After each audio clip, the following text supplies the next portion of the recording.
Muy buenos días. Desde la Asociación Gente para Servir les damos la bienvenida a este tiempo devocional, tu palabra para encontrar el camino.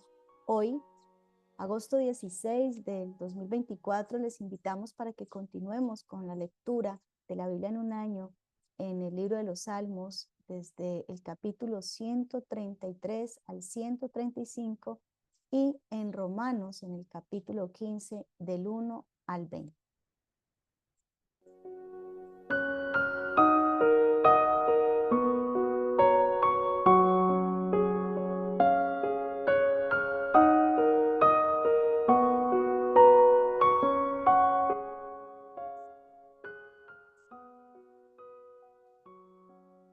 Que nuestro corazón se quede con un versículo para meditar y que en la profundidad de la sabiduría de Dios podamos estar reflexionando a partir de un solo versículo que nos da una grandeza extraordinaria para ver la gloria de Dios, porque la gloria de Dios es esa luz que es esa luz que viene en medio de tanta oscuridad.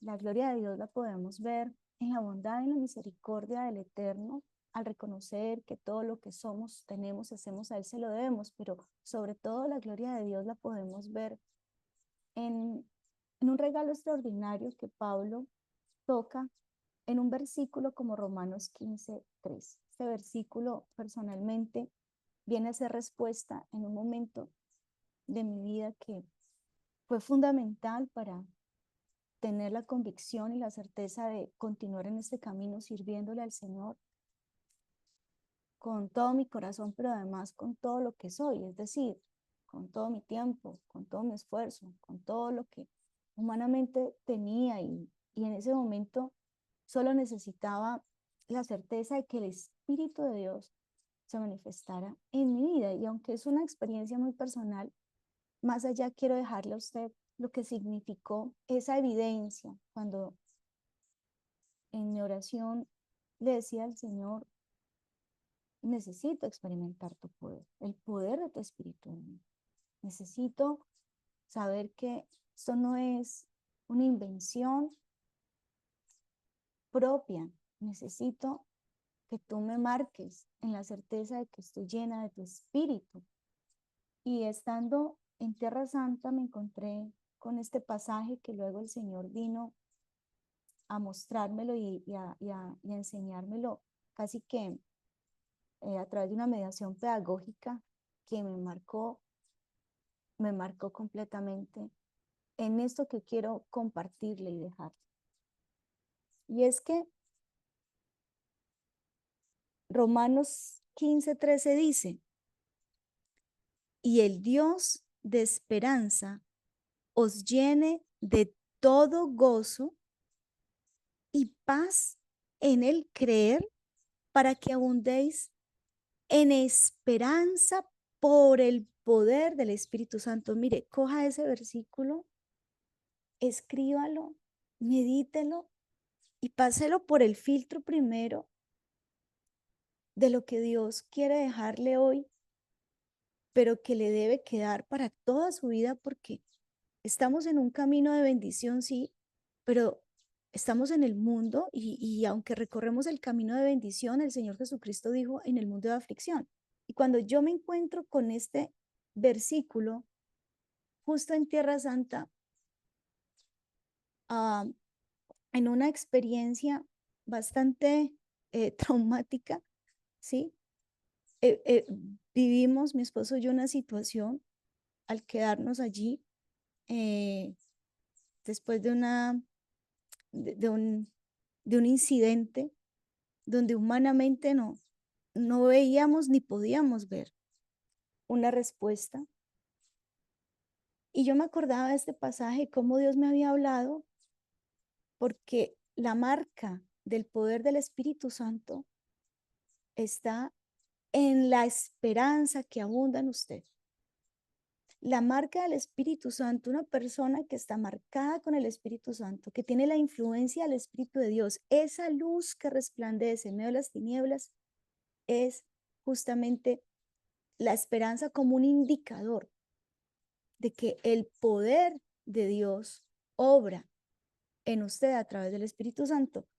Y ante este incidente, yo le lloraba al Señor y le decía, bueno, entonces el Espíritu Santo no está en mí porque en medio de la prueba no tengo esperanza. Es que hay situaciones tan difíciles que no nos permiten ver esa luz. Hay tanta oscuridad, ¿sí?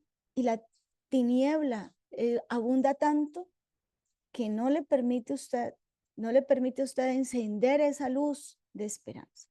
Sin embargo, hay una versión de este versículo en la traducción del Nuevo Mundo que dice que el Dios que da esperanza los llene de felicidad y paz por su confianza en Él, para que tengan mucha esperanza por el poder del Espíritu Santo. En conclusión, la esperanza no es una virtud emocional, es un efecto espiritual y viene fruto del poder, y es que a veces uno cree que la unción es esas habilidades que se tienen para hablar, para predicar, para levantar la mano y quizás hacer que muchos en una congregación se caigan, que no estoy diciendo que no se dé, pero yo puedo hacer muchos milagros, es decir, en el ejercicio de los dones, el Señor puede, puede que un miembro de la iglesia sea habilitado para que hablen nuevas lenguas, para que tenga profecía, para que tenga también ese don de sanidad y entonces esta persona puede orar y ver cómo el enfermo se sana. Y eso nos llena a nosotros como de fe, ¿cierto? Y decimos, wow, no, si el Señor de verdad está obrando, porque qué poder el del Espíritu Santo, qué unción el del siervo, el de la sierva. Y cuando vemos esas congregaciones que se levantan y son tantas personas y con un grupo pues súper espectacular de alabanza y unas luces, y digo, qué poder el del Espíritu en esa iglesia. No, porque la Biblia dice todo lo opuesto. Dice que en los últimos tiempos se levantarán iglesias al estilo de la Odisea que dicen yo soy rica y me he enriquecido y no tengo necesidad. A mí me va muy bien, yo soy una iglesia próspera. Pero la Biblia dice todo lo contrario, porque el Señor Jesucristo dice, no, no, no, usted dice que es rico, pero en realidad usted es un pobre, miserable, desnudo, venga, compre colirio para sus ojos, compre vestiduras blancas, o sea, en realidad, llénese del Espíritu Santo, que esa es la verdadera riqueza. La riqueza del creyente está en el poder del Espíritu, que se evidencia no en los dones, sino en el fruto. Y aunque la esperanza como tal no la vemos en este listado que conocemos de los 9 frutos, amor, gozo, paz, paciencia, benignidad, bondad, fe, mansedumbre, templanza.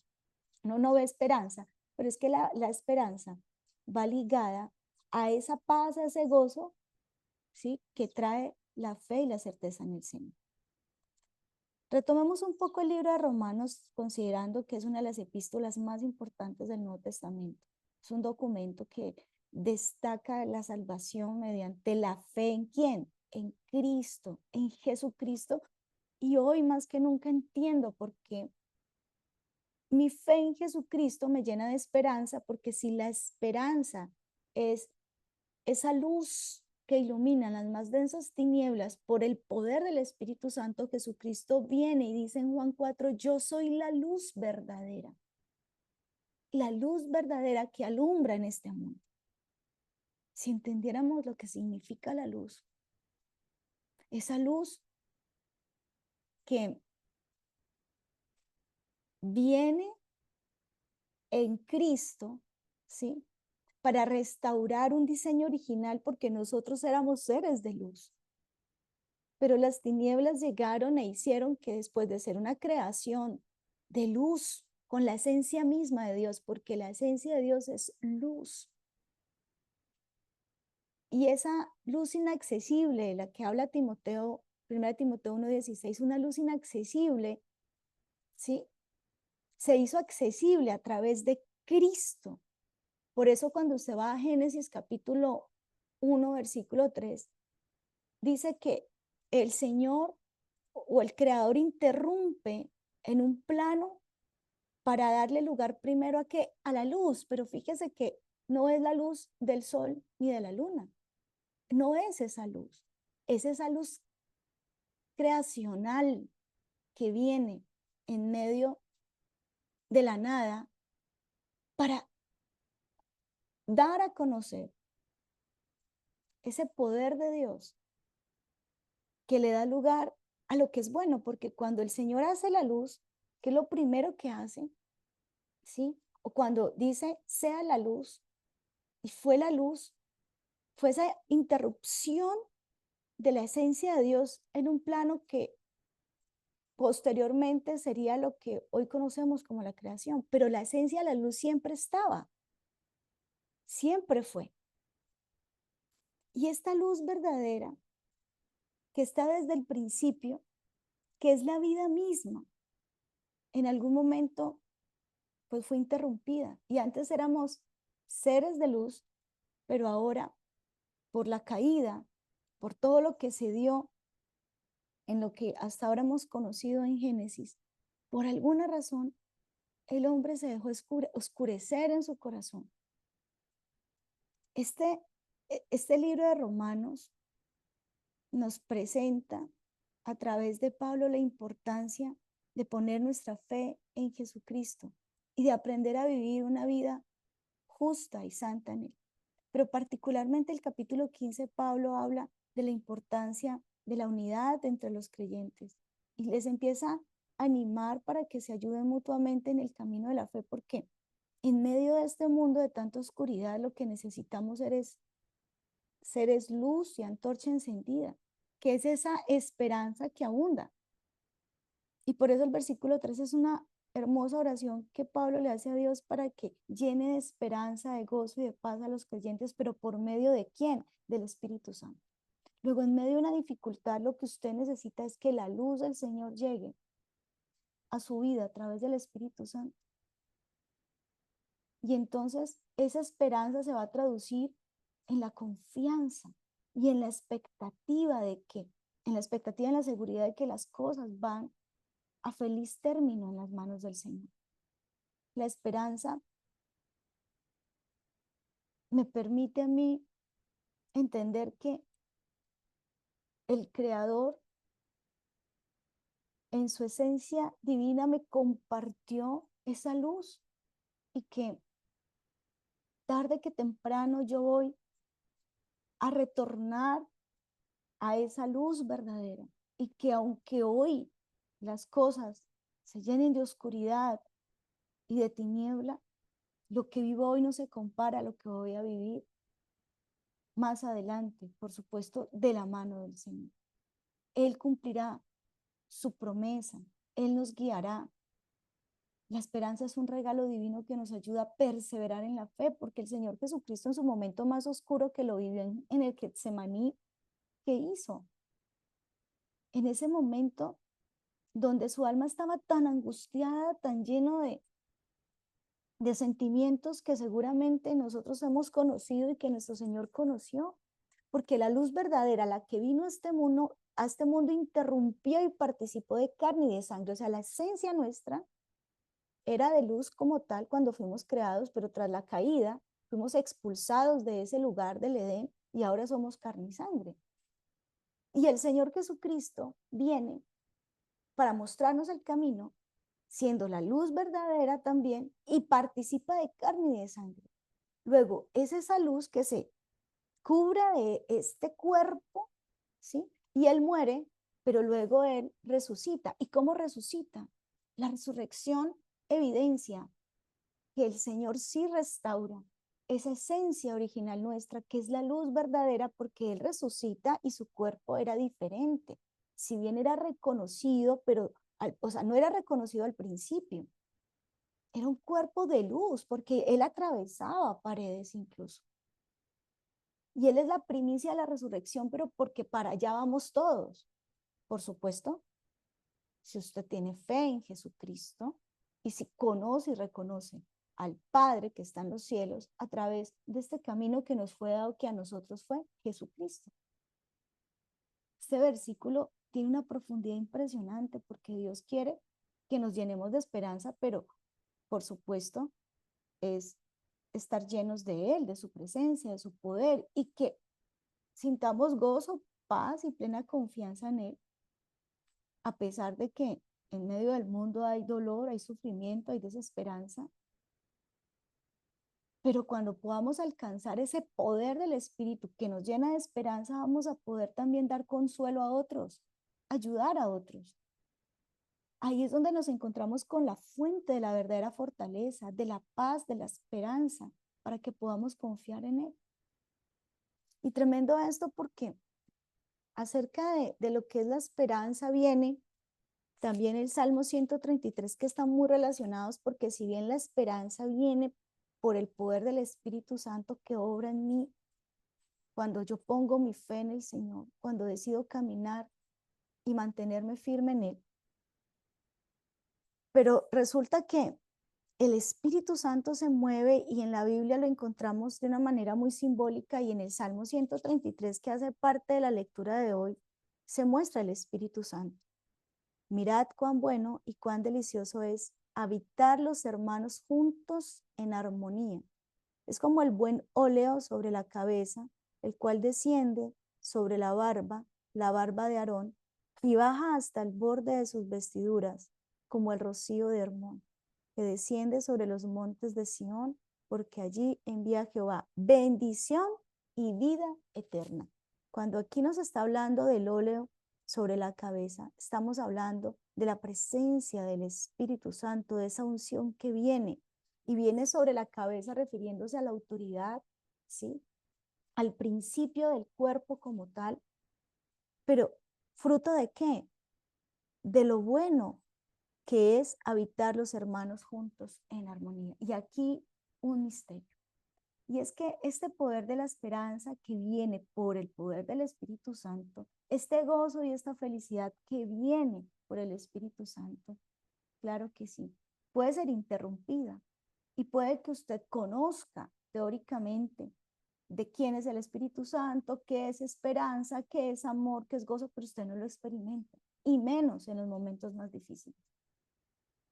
Porque mire, cuando uno tiene un problema, empiezas a mirar quién es el que tuvo la culpa.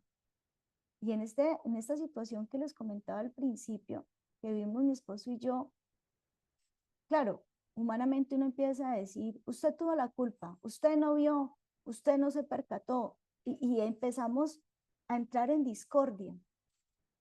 Pero cuando el Señor me llevaba a decir, no, es que en medio de la prueba usted, si tiene el poder y la luz mía, va a tener que tener el gozo, la paz y la esperanza. Pero ¿cómo en esta situación? Cuando vamos a quedar, mejor dicho, no solo en la ruina, yo no sé qué va a pasar con nosotros frente a este problema, pero ¿cómo voy a tener gozo y paz? Claro, y es que el Señor Jesucristo viene para dar claridad, porque hay que ponernos de acuerdo, porque nada nos puede quitar esa armonía, porque pareciera que es un principio espiritual para que yo pueda experimentar también. Mateo 10, para que yo pueda experimentar ese gozo, esa paz. Mateo 18:19 dice, otra vez os digo que si dos de vosotros se pusieren de acuerdo en la tierra acerca de cualquier cosa que pidieren, les será hecho por mi Padre que está en los cielos. Más adelante, si usted ve el Salmo 133, se va a dar cuenta que allí donde hay armonía entre los hermanos, el Señor que envía bendición y vida eterna. Pero si no hay armonía, ¿qué es todo lo opuesto que puede ocurrir? Maldición. Y no se trasciende en este camino de bendición.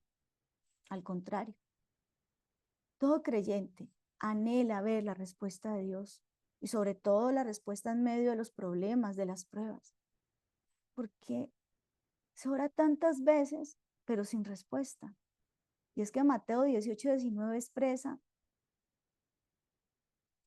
literal, dice que será hecho por Dios Padre, pero pone dos condiciones. Es decir, para que Dios intervenga, dice que hayan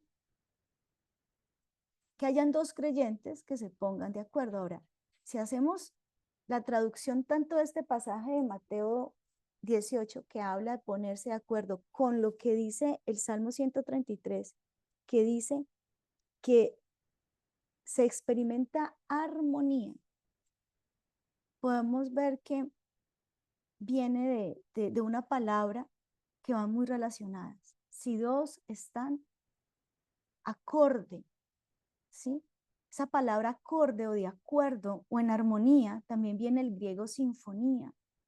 Y de hecho comparten la misma raíz de la palabra corazón.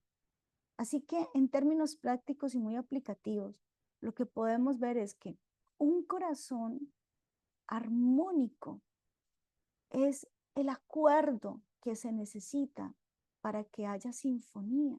El Salmo 133:1 sí lo está diciendo.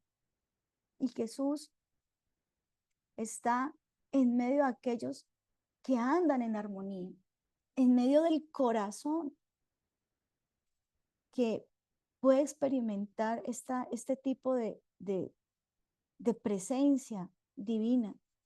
Ahora, el Señor dice en Mateo 18, bueno, el Señor nos habla en Mateo 18 y para que usted lo tenga como tarea y mire esto de la armonía y la sinfonía que está relacionada con el perdón. Cuando el Señor dice que Él es el Emmanuel, Dios con nosotros, que Él prometió que estaría en medio de nosotros, dice, cuando hay mínimo dos creyentes que estén de acuerdo en su sentir, en su parecer. Pero Él deja claro también que si hay discordia en el corazón, que si hay división, que hay egoísmo, él no mora allí. Para estar de acuerdo, es decir, la armonía de los corazones, es fundamental el perdón, porque el perdón es lo único que nos ayuda a mantener en unidad y en unidad y en medio de las pruebas, las relaciones se tienden a quebrar, por lo que les explicaba ahora, porque ante un problema que nos está afectando empezamos a echarle la culpa al otro o nosotros a culparnos. Mateo 18, el 21 al 22 dice, entonces se le acercó Pedro y le dijo, Señor, ¿cuántas veces perdonaré a mi hermano que peque contra mí? Hasta 7. Jesús, hasta 7, le dice Pedro. Jesús le dijo, no te digo hasta 7, sino aún hasta 70 veces 7. Y esto es para meditarlo, porque si en medio de nosotros hay resentimientos, ofensas, disensiones, discordias del Señor, aquí nos está planteando una operación matemática que vale la pena mirar, porque debes perdonar hasta 70 veces 7, o sea que si uno multiplica serían como 490 veces. Ahora, viene a ser una cifra que sería como un infinito, porque viene uno 490 veces que voy a perdonar 400. O sea, ¿cómo voy a perdonar esas 490 veces? ¿Son 490 veces a la misma persona? ¿O son 490 veces al día? ¿O perdono 490 veces la misma falta? O sea, ¿qué es esto que está diciendo el Señor Jesucristo? Y seguramente estas preguntas, pienso yo, se las hacían también los discípulos al Señor Jesucristo y por eso el Señor Jesucristo les ilustra el perdón con la historia que nos encontramos en Mateo 18, del 23 al 27. Esa historia léala usted, pero habla que el reino de los cielos es semejante a un rey que quiso pues hacer cuentas con sus siervos. Al final el rey le perdonó la deuda a uno que le debía 10,000 talentos. Le perdonó la deuda porque no tenía cómo pagar. Incluso cuenta la parábola que el Señor Jesucristo dice que el Señor ordenó que hasta le vendieran la mujer, los hijos. Entendamos que las parábolas son para entender un poco lo que se vive en el principio, en el reino de los cielos. Ahora, cuando comparamos esta parábola con lo que implica perdonar y vivir en armonía con otro, tengamos presente que si esta deuda de este hombre que eran 10,000 talentos, ¿sí? Y un talento eran 6,000 denarios, y un denario equivale al salario de un día, lo que podemos decir es que esta deuda que le fue perdonada a este siervo era una deuda de 10,000 talentos equivalentes a 60 millones de denarios. O sea que la deuda de este siervo eran 60 millones de días de trabajo. Usted diga, o más bien, haga la relación a cuánto está, ¿sí?, el día de salario mínimo legal vigente hoy. Este debía 60 millones de días, o sea, ¿en qué momento Este siervo no podía pagar la deuda. Entonces, ¿qué hizo? Ahora, este siervo lo que le dice es, denme paciencia, yo te lo voy a pagar todo. Pero ante las proporciones de esta deuda, el Señor lo que decide es perdonarle la deuda. Porque si no lo hubiera tenido no solo que trabajar toda la vida, hubiera tenido que trabajar varias generaciones de su familia para pagarle la deuda. Si se perdona hasta 490 veces al día, podríamos decir que el Señor le perdonó a este más o menos, yo no sé, es una cifra exponencial, pero casi 164.384 años, que equivale a 80.547.946 veces. O sea, definitivamente no hay manera de pagar lo que este siervo debía. Pero como es una relación al reino de los cielos, aquí lo esencial es que no hay cómo pagar lo que el Señor nos perdona. Y así como este siervo tenía que tener una actitud de gratitud, de humildad y alabanza, así deberíamos estar nosotros, agradecidos porque no alcanzamos a comprender lo que el Señor nos perdonó. Es demasiado. Pero a veces nos pasa como le pasó a este siervo, porque este siervo luego halló uno de sus consiervos, dice la parábola, que le debía solo 100 denarios, ¿sí? Y lo estaba ahogando y le estaba diciendo, págame lo que me debes. ¿Sí? Y este se postraba y le decía, por favor, ten paciencia conmigo. Y él no quiso. Su consiervo le debía solo 100 días de salario, 100 denarios. Pero actuó sin misericordia, con altivez, con violencia. Desconoció que a él le habían perdonado una deuda impagable. Nosotros tenemos que reconocer que Jesucristo vino para pagar una deuda que era impagable por nosotros y su sangre fue el precio de esa deuda para que yo experimentara libertad y no condenara ni mi vida ni mi familia a la maldición y a la condenación. Quien no reconoce el perdón de Dios no es capaz de perdonar a nadie, sino que por el contrario vive creyendo que todo el mundo le debe y no reconoce ni entiende la gracia del Señor y siempre vive pensando en lo malo que le hicieron, pero no reconoce lo que hizo Jesús.